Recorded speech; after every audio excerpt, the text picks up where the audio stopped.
তোমার কি অবস্থা হয়েছে গো? তুমি ভালো আছো তো? এভাবে কাজ করছো কেন?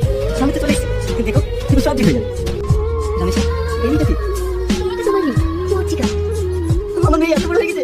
হাই মা, তোমার বুকে আয়। তুমি বলি এসব করে করবে না? রমেশা, ওকে বকো না। চলো মা, তোমার কাছে যেতে সব বলছি। ওমা, ওমা।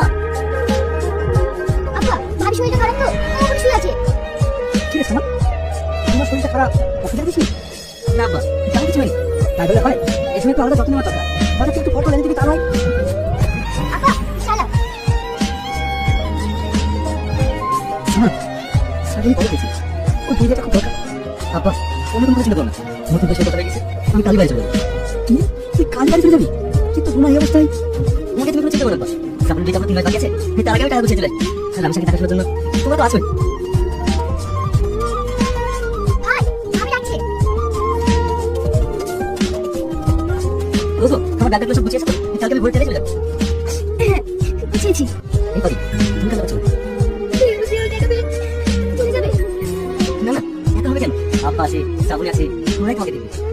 আর তাছাড়া তুমি তো সবই জানো, সামনে শ্রাবণী দিন অনেক টাকা চলবে। বাইরে রাখলে আমি সব সামলাতে পারবো না। ঠিক আছে, তুমি যে ভালো বুঝো তাই করো।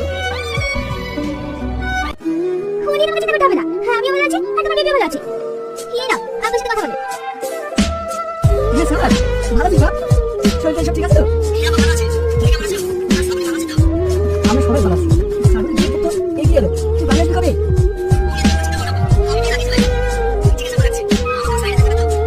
ঠিক আছে রাখ।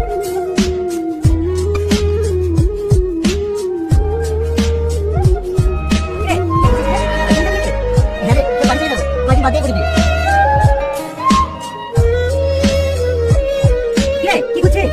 আমার মোবাইল কই? আমার মোবাইল খুলে দাও। এই, তুই তো বুঝে মোবাইলটা মাঠে ফেলে দিছিস।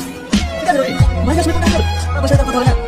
ঠিক আছে, বল আর মন খারাপ করছিস। বাইরে একটা মোবাইল কিনে দিস।